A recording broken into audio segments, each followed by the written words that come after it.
She's quite independent for such a young girl. Anyway, we're going to move back this way now. Our next order of business is we need to get into the police underground. And this was, again, I know I keep harping on about it, this was why I didn't let the zombies in by going to the library first, because even though the area is dangerous with dogs, it's even more dangerous with zombies as well. So once we get rid of the dogs, hopefully everything will be clear, you know, it'll be much easier time.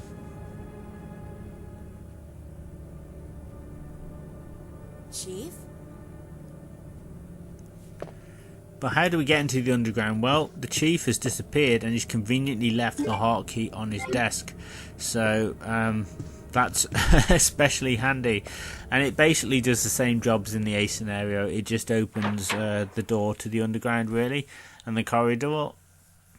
And that's what we need to do. We're also going to be visiting the armory as well and picking up the side pack a little later. So yeah, there's all kinds of things happening. Right, so which way is it, I wonder? Oh, it's just this way, yeah. So we need to go down the same way we went, I think, into the office. We need to go into that same little corridor, and then now we can open the other door now. And that will get us into the underground. We will be visiting, I think, a little bit where Leon went as well. But we don't have access to his area straight away. There's a few things we need to do. But it'll all make sense. I know I don't want to be blinding you with science. But yeah, there is quite a lot to do in this game. You've seen already, it's just, what, 42 minutes? And already I've done so much, and there's still a few more puzzle pieces to collect. I think the first part of Resident Evil 2 is absolutely crucial. Again, it can really make or break your run, depending on how you're doing, what you're collecting, what you're choosing to kind of conserve. Luckily, I think the B scenario gives you plenty of herbs. The problem is, though, well, not so much a problem, I would say the challenge is trying to keep them. The bosses, I won't spoil it, are slightly different and much more challenging than on the A scenario. And so you're really going to have to work a lot harder to take them down. Here, oh god, yeah, there's dogs here. The first of many, I should say. I don't know, they really love their dogs on this bit. It's not my favourite. But, well, just got to deal with it. Right, now before I go down the stairs, I want to go this way and check it out. There's more acid rounds.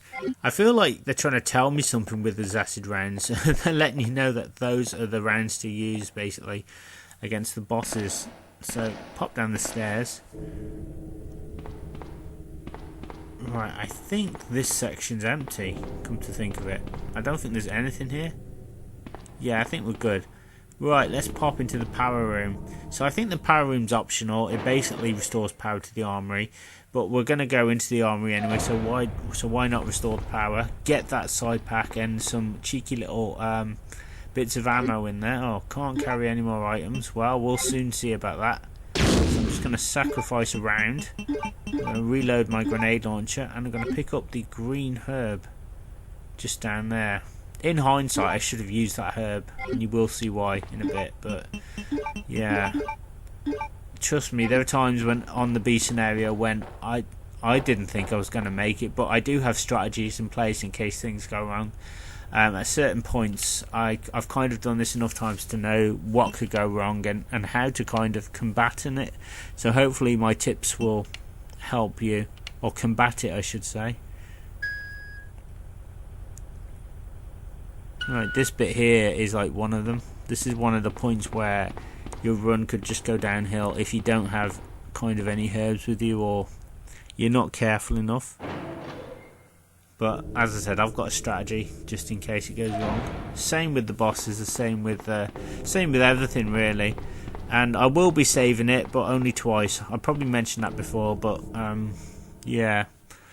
I save it at a specific key point in the adventure. Once again, you can only save it up to 3 times. Any more than that and you won't get an A ranking. Right, there's red herb there, we might as well take that. I think there's dogs in this area though, we need to be careful of. More dogs. They love their dogs. Oh my god, man. Right, but let's go down the sewer hole. Now I'm a little bit concerned because we've got to come up there as well, because there's literally the only thing down here is a kind of save room. There's no viable route for Claire to go, so the only way really is to go back. Alright, let's see if we can just free up some space and see what we can do. Let's put a red herb there. Take a green herb. The light I want to keep with me.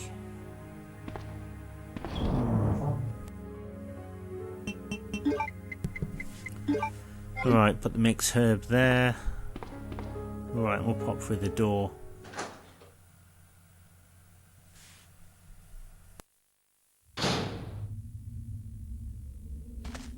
Sherry, I've been looking everywhere for you. I was so worried. We've got to go now, honey, okay? If we stay here, that monster will find us. Let's go.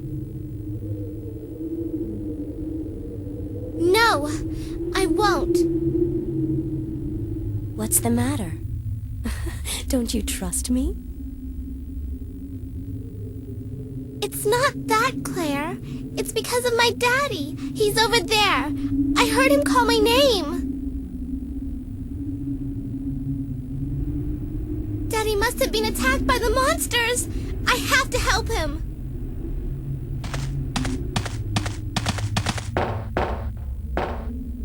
Wait, Sherry, don't go alone! Sherry! Sherry! Right, so we're going to be playing as Sherry Birkin for a little bit. Essentially, we've just got to solve the crate puzzle and pick up some more rounds for Claire. It's very, very simple. I think Sherry's like the odd job of the game. So if you remember GoldenEye on the N64, where you'd play deathmatch and some people would play as odd job because odd job really couldn't be hurt, the same sort of principle applies with Sherry. She's so small, the zombies can't bite her neck. The only way they could probably hurt her is by barfing on her, but she can easily outmaneuver them anyway. Even though she is a little bit slow, they just can't really reach her. So that's one advantage of playing as Sherry. So we'll pop in here first because there's some rounds here. I think some grenade rounds, which she can give to Claire. Now, the main purpose is we need to get our hands on the club key, and we get that by solving the crate puzzle. It's really simple. We just got to push some crates in the right position, create a bridge, flood the area, and get across and grab the key. Simple stuff, really. Very Tomb Raider-like. So swing a left here. Oh my god. That's disgusting. And pop through here. So yeah, it's basically just the same as Ada. Or if you've seen my Claire B rocket launcher run, it's exactly the same as that, really. So I think doing the fun run was really, really good. I really enjoyed that. It basically just gave me a lot of practice for this and kind of jogged my memory as to kind of what I would have to do. But it's obviously I can't use the rocket launcher here. I have to use what I have and try and make the best of it. But as I said, the game does give you several opportunities with the weapons. It does throw items at you. Capcom do want you to succeed. It is challenging, but I think if you manage the items well, then you will succeed. And as I said, I'm not the best RE2 player at all, you know. I just get by. It's just kind of the way that I do it, really. I've always kind of played this way. I don't really take too many risks, I think, in the game. I think once I get a bit braver, I'll probably like avoid certain areas with ammo in, because I want to kind of get a bit quicker, maybe. But the B scenario, as I said, because of the challenge, I think that's what makes it very difficult to do that. So I think it's the Mr. X thing that puts a lot of people off as well, because it can seem more intimidating than he actually is in the beginning. So again, just avoid him when you see him. Right, anyway, flood this area. We push the crates in position. And one thing I found was I'm so used to Sherry now. I used to get my hair off for how slow she was and things. But yeah, it's actually fine. So I do like the fact that Capcom had in that attention to detail, giving her those childlike movements. So she's now picked up the club key. We're going to take it back to Claire, and Claire can use that, and that's the last of the keys, which will give us full access to the police station and those last vital puzzle pieces that we need. So we're on point now for doing this. It's just, I think, getting off the starting blocks with this can be difficult, and knowing what you've got to do. Once you get to this point, then you're in a good position, I think, particularly if you've got lots of herbs. So if anything does go wrong, you're kind of covered.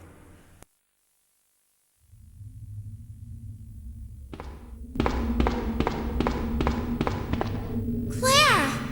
Are you there? Sherry, are you okay? Did you find your dad? Yes, I'm okay. But I couldn't find him. But I did find something else for you. Here!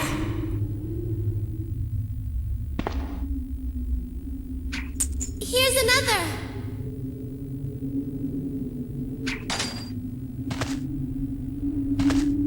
Thanks, sweetie.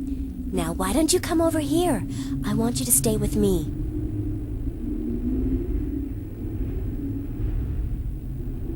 Claire! I can't reach the ventilation hole anymore. But don't worry, I'll find another way. I can take care of myself. Wait, Sherry, come back! Sherry! Sherry!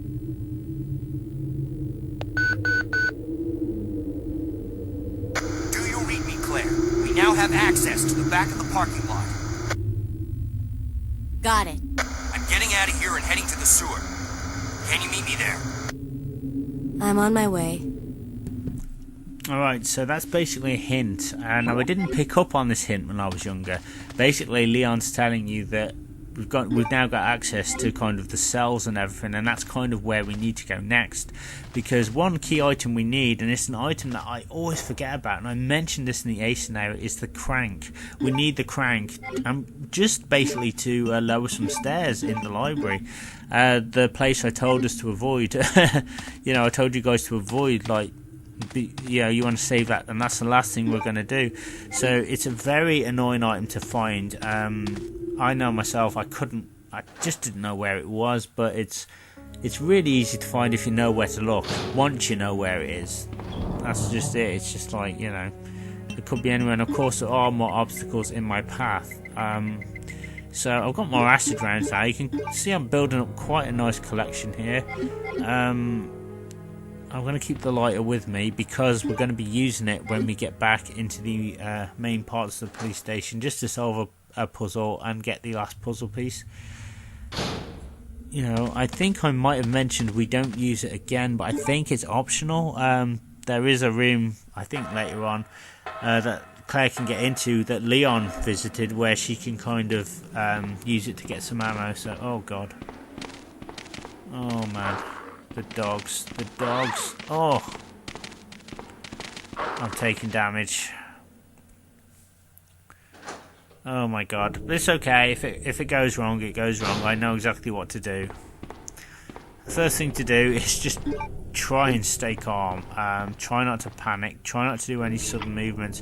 Right, we need to go into the autopsy room now. I should have really saved this room till last, because I'm not really in a good position.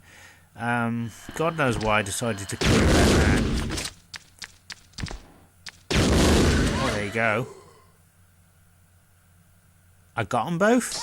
Oh no, I didn't. Okay. I thought it was too good to be true. Right, I'm on danger now. So basically one more hit and I'm dead. But don't worry, as I said, I'm going to get through this. I have a strategy in place. It'll be fine. So yeah, the reason why that happened was because I thought that licker had died.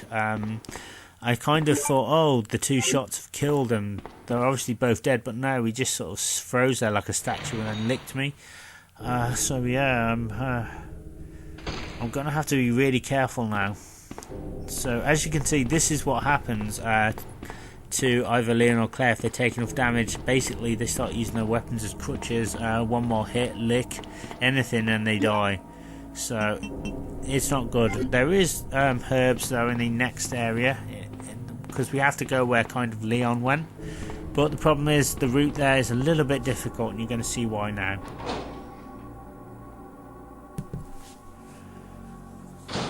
So going forward, you probably think we're going to be safe, but no. There's friggin' dogs in this area. But I'm going to use my grenade launcher and just try and get rid of them. Okay, I've run out of ammo. To my handgun then. That's fine. So yeah, this is the strategy I always use in case something goes wrong. Just use your grenade launcher, get rid of the one dog, and then the other dog's pretty easy to take down. Now, there's a herb right up here we're going to use. And this will help get me back to some kind of speed anyway. It'll kind of preserve my health and just give me just a bit of a boost. So thank God it's there, really. Otherwise I would have been up the creek without a paddle. So use it, and there you go. Oh, right. I'm not out of the woods yet, though. And you'll see why. I think this bit's really cruel. I think what Capcom have to make you do is no wonder people fail at the beast scenario or don't want to do it. It's like bits like this that just really put me off.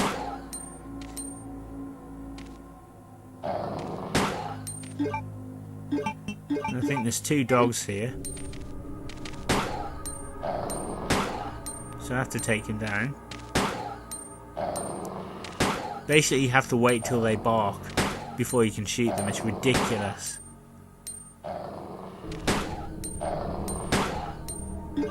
Now you know why I got all that handgun ammo. These freaking dogs are so annoying. When they yelp, you know they're dead. But they seem to take ages. There we go. So he's dead. Right, so now that the dogs have been taken care of, there's still 2 more dogs to take out where we go to get the crank, but we won't worry about that.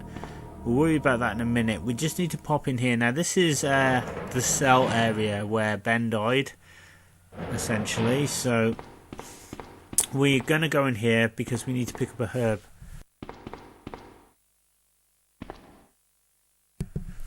Right, there's a blue herb and a green herb, and we're going to be taking the green herb, obviously. And if I didn't have to go in here, guys, I wouldn't, but unfortunately Capcom put the crank here, so we have to. There's no getting away from it. So I have to brave 2 more dogs to be able to get the crank. It's just really inconvenient, and as I said, it can really be a run killer. But as I said, it's always best to kind of have little strategies as you play this and kind of think, okay, what am I going to do if such and such happens? So I knew I'd probably get done in by the dogs. There you go, see again. Oh God. I can't afford to take any more damage. But luckily I'm not dead yet though, so I can take probably about 2 more hits. If I can survive this battle, then I can kind of just slowly work my way back to the main parts of the station and get a herb and heal myself. There we go. We've killed the dogs now. Just go over here. So that thing's shining, that's the crank. So yeah, it's like, why would you ever pull it there? Like, that's just craziness. But is there anything up here? I don't think there is. I think this is just all empty. Essentially, yeah, I don't think there's really anything of value here. There might have been something in the first cell, but I didn't fancy checking it. I just kind of want to get on my way now. Right, the next part is we need to go to the armory, and we're going to go pick up the side pack. It's a shame there aren't any herbs in that room, but there are some lovely items we can pick up. More handgun bullets, most notably, and also acid rounds as well. So yeah, the game's really thrown. I think they're acid rounds anyway. Either way, they're very, very useful. As I said, the grenade launcher is Claire's main weapon in this game, and I grow to like it the more I kind of use it. I do prefer Leon's shotgun, if I'm honest, because basically you can hit anything that moves. The grenade launcher is a little bit more, you have to be a little bit more precise with it, right? So we have to use the key card here